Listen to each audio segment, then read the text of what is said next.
Sayın biliyoruz, bu Kasım gibi kadar bir aracındaki Kratos Gramet, Mancara, Jennifer Lopez, Merjaze Atelier Birma, bu matkan yolları durma göstersin.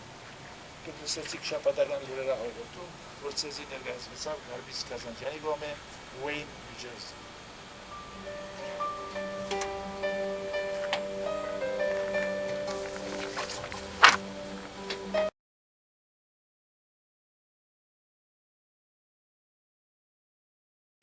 Հայ Պեսան, այսինքն դասելով Հայ Պեսան Brian Moriarty, բարձրապես կուզեմ շեշտել, որ իր ազնիվ դիգինը, որ մոդս նստած է, Լեռնան նաև մեզ հետ է, և ուրախ ենք ունենալու Brian-ին և ահա անցնենք այս հարցազրույցին.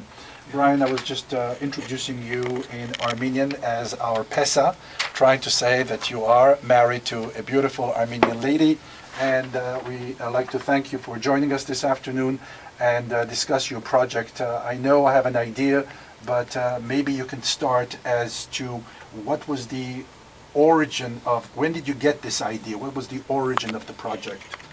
Well, first, thank you for having me, Vartan. This is a real honor. To give you some history on what was the influence for the project as it is right now, about 4 years ago I was putting together an exhibition for a show in Connecticut, and I was looking for some inspiration on what my next project would be.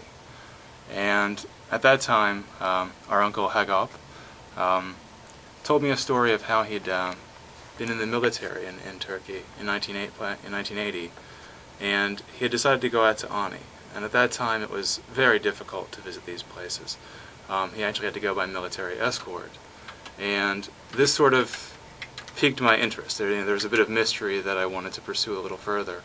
So I did some research, read some books, found some online resources like Virtual Ani, a wonderful book by Simon Peyazlian called The History of Armenia, and also a recently released catalog of photographs by Richard and Ann Elbrecht, compiled over 25 years, which is on a University of Fresno website. And it's a very vast catalog of images of sites in eastern Turkey, Armenia, Syria, so forth, so on. And that really inspired me to really move forth on this project and try to produce something of value. Up to a few minutes ago, I thought you had visited these areas, but then you told me that you had just visited the capital of Turkey, Istanbul. What do you know about the Armenian culture that attracts you to this project? My exposure to the Armenian culture has been progressive over the last 5 years. My partner, my wife, she introduced me to her family, to the churches. We've the Armenian Archdiocese in New York, St. Leon's, where you and I met, as well as various other Armenian activities. And it was, what I really liked was the sort of close-knit vibrancy of the community. And I thought if I ever decided to pursue a project in this community, it would be very easy to work with the people and get information, and people would be interested and engaged. So that was certainly an inspiration. What will your pictures, your photographs help? How will it help? How will it clarify the situation? What do you think should be the focus of these photos? Well, I'm not strictly a documentarian. A lot of the work I've seen, including the Elbrecht work, I want to use that as a starting point. I'm an artist, photographer, and my goal is to really convey, emotion in an image. So, my objective really is to represent that, and I'm using some pretty serious technical tools to do so. A lot of these images will be gigapixel images, which I'll be printing very large. And I'm also working with a computer visualization group to do 3D modeling and a sculptor to actually, and this is probably the most ambitious part of this project, try to represent some of these sites as actual physical locations, as rebuild the buildings on a scale that people can actually interact with. It's obviously sounds to be a major project, and any project such as these requires funds and support. Maybe you can tell us in terms of where can one look for funds, and what are your ideas about raising some money to help you out? Well, the first thing we did is we've reached out to the community through our relatives. So I know some very large email lists have been put together. I'm sure some of our listeners today are on those lists. But what I've also done is I've set up a site on a place called Kickstarter.com, which is a very wonderful site for getting people to contribute to projects. And I put up my photography project there. How I've broken my project down is into various phases. This is phase 1, is going to be Eastern Turkey. I have no illusions that I can go into Eastern Turkey in one shot and make all the perfect images.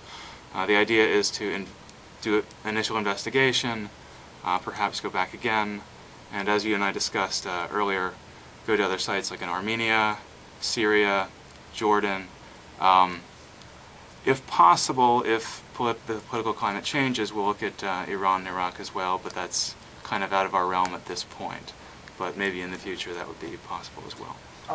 I'm sure any and every Armenian would ask you how free would you be to move around these areas. We all know the sensitivity of the governments and moving about these areas. Do you have any concerns about that? I don't have any real concerns. I've done a lot of research on these areas. Some of them are fairly touristed at this point, lots of tours. One of the gentlemen I spoke with, Armin Aroyan, he arranges tours to a lot of these sites. There is one site on the Armenian-Turkish border called Hormuz that, from everything I've read, is a little more dodgy. So that may be someplace I won't be able to touch, but certainly Ani and Akhtamar are going to be very accessible. Yeah, are you following the developments in Akhtamar? There will be some type of a ceremony in September where there will be a church service in the St. George Armenian Church, or one of the churches. Right, I'd heard something about that, but I didn't know the details yet, but I've heard some basic description of the events going on. There will be a pilgrimage, or at least they're organizing a pilgrimage to that part of the world. Armenians from all over the world are encouraged, and there will be some very special concerts held that day in that area. But Brian, you shared with me, or with us, 2 of your photographs, which we included in the newsletter. Let me just say it was very, very powerful pictures we saw, and you could see the details.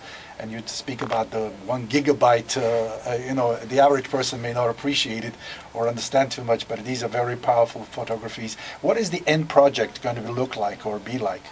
Well, there are going to be several pieces to the end product. One is a series of photography exhibitions. We are going to, over the various trips, put together exhibitions of images. They're not going to all be these billboard-sized gigapixel images, but images of various sizes, and people, of course, will be invited from the community and everywhere to interact with these images, to see them. But we're also looking at this research aspect. We really want to see how different members of the Armenian community, as well as other communities, respond to the images. So we are kind of gathering data on that to sort of understand. As I was telling you earlier, one of the most interesting things for me in my research this spring was going to some talks and watching the audience and seeing the varied responses that people had to what was being said by there's Professor Dadrian, there's the Anthony Slide talk as well. It was very interesting to see the varied responses. So we want to do that, a similar thing with photography, as well as the 3D modeling and computer visualization and sculpture. Anything else in closing, Brian? I'd just like to make sure people visit the website. Like I said, it's on Kickstarter.com. And if you search for Ararat or Ani, or my last name, Moriarty, which if you can't spell, it's in the newsletter. If you search for those, you will find my project, which is called Cultural Artifacts. And if you can contribute anything, there are rewards for various contribution amounts, prints. I'm going to make a few books as well of the images. And you can also contact me directly.